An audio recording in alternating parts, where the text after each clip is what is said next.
Hola, en este video introduciremos los límites de sucesiones. Motivaremos el significado de que una sucesión tenga a un cierto número real como límite y veremos un ejemplo sencillo. Recordemos que la motivación principal para estudiar sucesiones es que las pensamos como lo que resulta de un proceso de aproximación. Es decir, los términos de una sucesión vienen a ser el resultado de una aproximación, digamos S1, S2, S3, a un objeto que es la verdadera, la real, o al menos la teórica solución de algún problema, digámosle C a esta solución. Entonces, ¿cómo sabremos que este proceso que nos viene arrojando a los términos de la sucesión es exitoso? Es decir, ¿cómo sabremos que efectivamente esta sucesión se está aproximando a C? Pues simplemente vamos a utilizar, digamos, un criterio que es clásico, pero que en términos más libres podríamos nosotros pensar de la siguiente manera. Bueno, si queremos que los términos de la sucesión se aproximen a C, pues entonces tendrían que estar cayendo en donde están las cosas próximas a C, ¿no? Donde están las cosas cercanas a nuestro número C. Bueno, ¿qué tanto cercano? ¿Qué significa cercano? Pues bueno, podríamos ser muy radicales y podríamos esperar que nuestro proceso de aproximación nos diera siempre que todos los resultados fueran iguales a aquel objeto que queremos aproximar, ¿no? Que tanto el S1 como el S2 como el S3, todos ellos nos estuviesen eh, devolviendo siempre la respuesta correcta, nos estuvieran siempre dando ese número C al que nos queremos aproximar. Eso es demasiado pedir. Eso ya no es un proceso de aproximación, eso es simplemente un proceso efectivo que nos dé la solución y no necesitaríamos repetirlo, pues a la primera que lo ejecutáramos tendríamos la solución, no necesitamos hacer más que eso. Típicamente un proceso de aproximación se implementa cuando tal situación no es posible. Entonces, no podemos esperar que un proceso de aproximación nos devuelva la solución correcta en un solo paso. Podemos esperar que haya que esperar que nos acerquemos o que los resultados que nos dé vengan a ser cosas próximas a lo que es la verdadera solución. ¿Y cómo sabremos entonces que es exitoso este proceso? Bueno, pues cada vez que nosotros estableciéramos un criterio de proximidad alrededor de la solución o de la presunta solución, pues nuestro proceso debería de arrojar resultados ahí. Claro, esperar que todos los resultados quedaran dentro de ese margen o dentro de esa vecindad, digamos, de la presunta solución, eh, es demasiado esperar. No podemos esperar que todos y cada uno de los términos de esta sucesión de aproximaciones estén en todas y cada una de las vecindades de nuestro punto, de nuestra solución. Porque bueno, incluso nosotros podríamos de repente cambiar el criterio, podríamos estar esperando que caigan en una vecindad más pequeña. Y bueno, los que cayeron en una vecindad grande no tendrían por qué ellos mismos también caer en una vecindad más pequeña. La verdad, la vecindad pequeña tiende a excluir algunas de las cosas que sí habían caído en la vecindad grande. Sin embargo, el criterio que nosotros podríamos, a grosso modo, usar para establecer que efectivamente este proceso ha sido exitoso es acerca de las mayorías. Si la mayoría de los resultados del proceso de aproximación caen en las vecindades, pues entonces podemos dar por exitoso a nuestro procedimiento.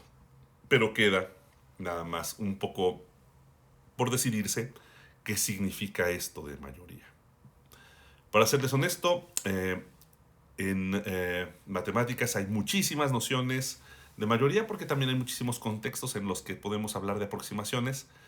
Y el que vamos a presentar, por supuesto, aquí en nuestro curso de cálculo 1 es el más clásico, es el más generalizado, el que todo mundo conoce, el de los límites de sucesiones, donde la mayoría de los términos de una sucesión es considerada cuando las excepciones son solamente una cantidad finita.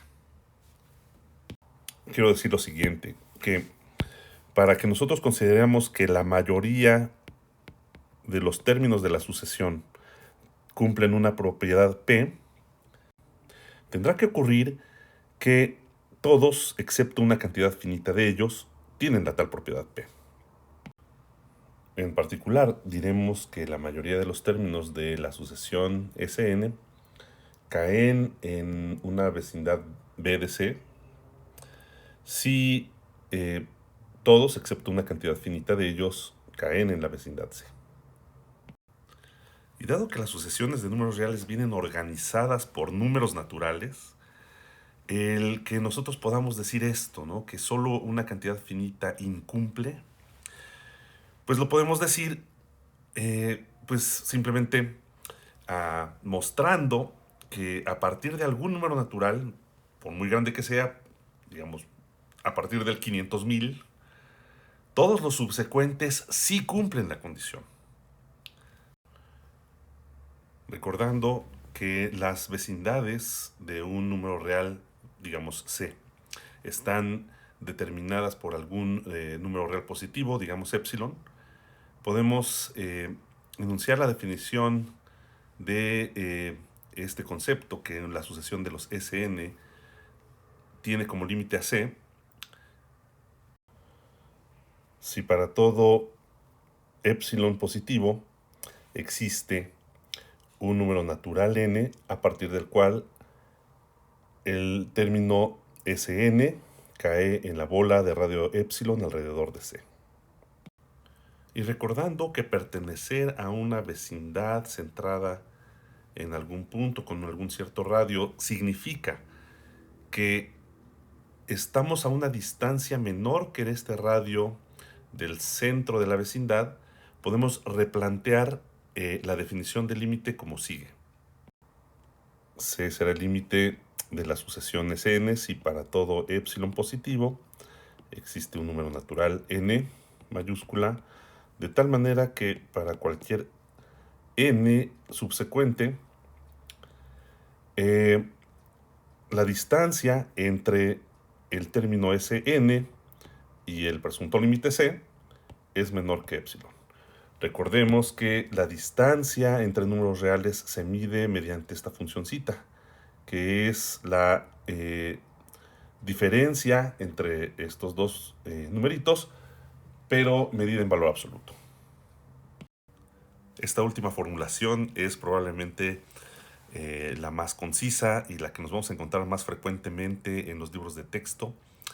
Y también puede ser que sea la más práctica, es decir, la que va a ser para nosotros más fácil de llevar a la práctica cuando intentemos hacer una demostración de que efectivamente algún número real, digamos C, es el límite de una sucesión Sn. Veamos el siguiente ejemplo. Consideren la sucesión de los recíprocos de n, es decir, la sucesión de los números de la forma 1 entre n, con n en los números naturales. ¿Quiénes son estos números? Pues es el 1, un medio, un tercio, un cuarto, etc. Son números cada vez más pequeños, todos ellos son números positivos. Y bueno, como que resulta evidente que esta sucesión debería de tener como límite al 0, ¿cierto?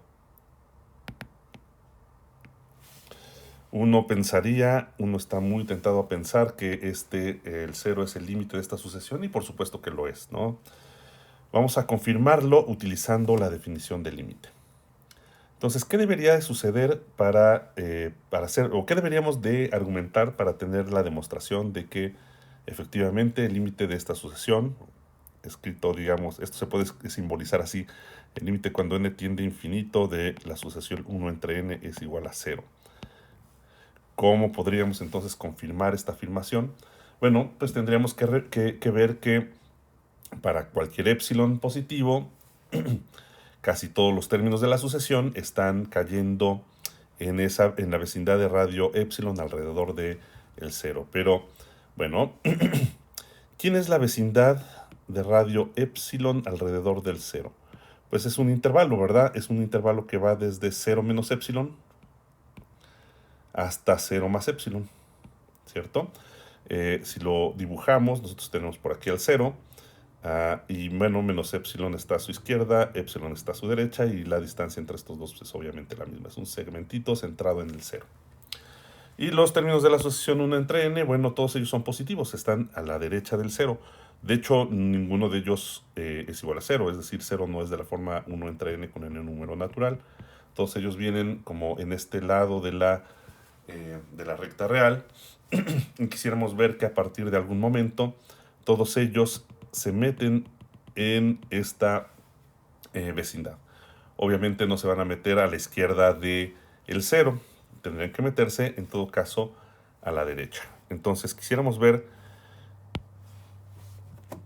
a partir de cuándo, a partir de qué número natural n, los términos de la asociación 1 entre n están en el intervalo menos epsilon epsilon.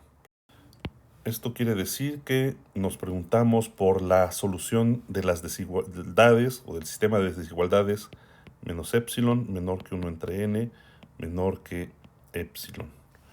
Ahora, la desigualdad esta de la izquierda, menos epsilon menor que 1 entre n, esto ocurre muy fácilmente a partir del término n igual a 1, ¿no? ¿Por qué? Pues porque todos, desde el 1 hasta desde el 1, todos los números naturales tienen recíproco positivo, en particular mayor que menos epsilon, ¿no? Es decir, nosotros tenemos que menos epsilon es menor que 0 y 0 es menor que 1 entre n.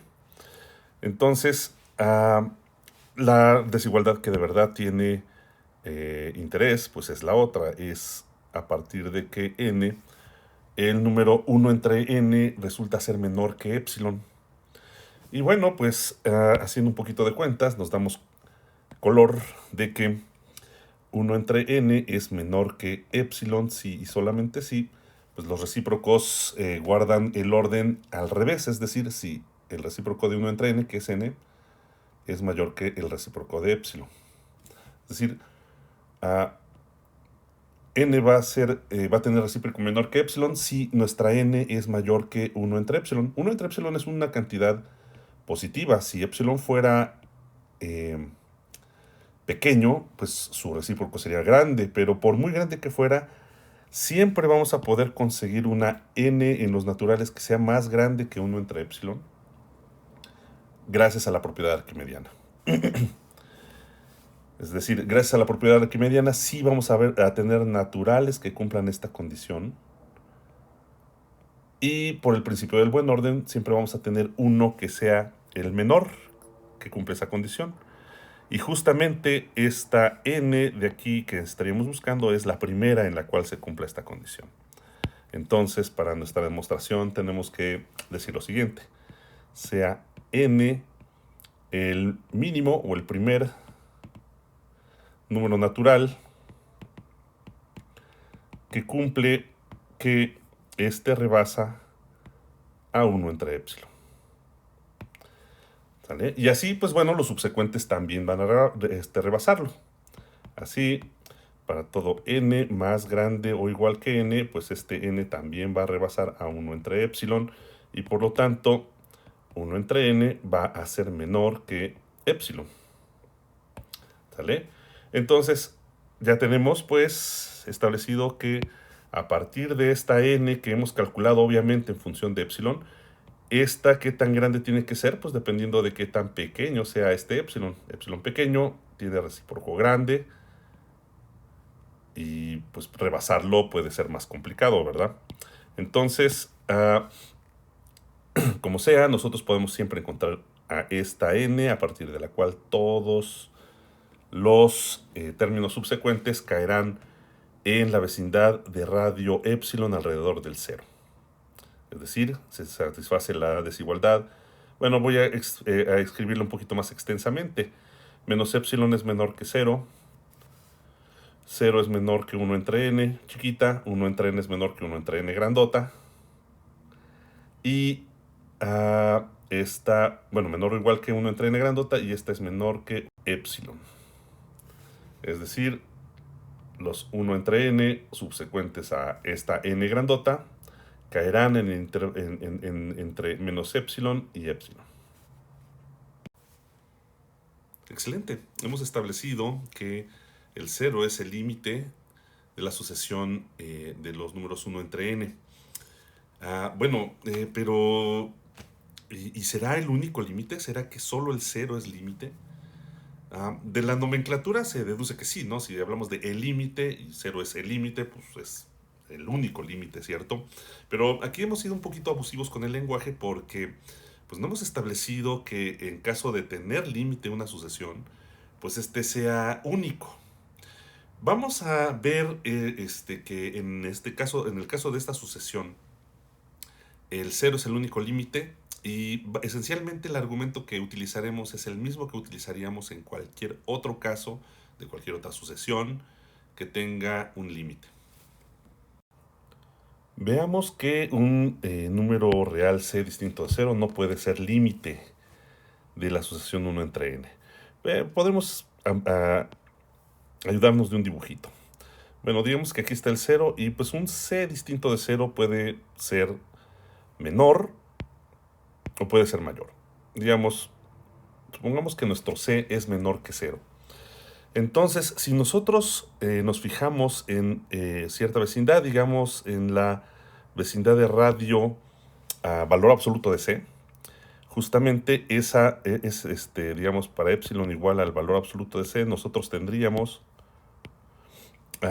que la vecindad centrada en c con este radio iría desde desde 2 veces c hasta 0. Sería este intervalo de 2c a 0. ¿Sale? Pues sería un intervalo formado por puros números negativos. Este intervalo, es decir, la vecindad de radio valor absoluto de c, centrada en c, simplemente no tiene ningún término de la sucesión. Obviamente, entonces, no es posible que la mayoría de los términos de la sucesión caigan en esa vecindad. El otro caso luce más interesante. Digamos, tenemos por aquí el 0 y nuestro c ahora es un número positivo. Bueno, pues entonces ahora nosotros podríamos considerar una vecindad de este c con un radio especial, nada más un radio que haga que la distancia entre c y 0 siga siendo positiva. Por ejemplo, si nos fijamos aquí en la mitad de c, la vecindad de radio c entre 2 alrededor del c, pues sería esto, ¿no? Iría desde c entre 2 hasta 3 medios de c. ¿Sale? La mitad de c hacia la izquierda, la mitad de c hacia la derecha. Y bueno, la situación aquí sería que la mayoría de los términos de la sucesión no podría caer ahí.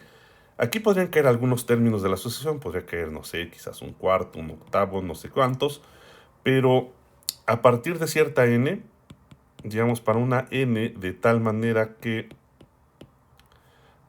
nuestro 1 entre n sea menor que c entre 2, lo cual es muy fácil porque la n tan solo necesitaría ser más grande que 2 entre c, que el recíproco de c entre 2. Pues con eso nosotros tendríamos que para cualquier n mayor o igual que esta n, 1 entre n sería menor que c entre 2. Es decir, los términos de la sucesión subsecuentes al enésimo para esta n estarían cayendo por aquí afuera de la vecindad rojita, ¿no? Y ese es el caso siempre que nosotros consideremos cualquier número c, digamos, lejano, bueno, no lejano, sino simplemente diferente del límite de una sucesión. Si estos dos son diferentes, nosotros siempre vamos a poder encontrar una vecindad de este coso que no es el límite, de tal manera que las cosas que los términos de la sucesión van a quedar fuera de esa vecindad. ¿Por qué? Pues porque van a quedar dentro de otra vecindad del que sí es el límite. Noten ustedes que para refutar que alguien es el límite de una sucesión, no necesitamos considerar todos los posibles radios. Con que exista solamente un radio epsilon mayor que cero para el cual la situación sea desfavorable, nosotros habremos establecido que nuestro número presunto límite no lo es.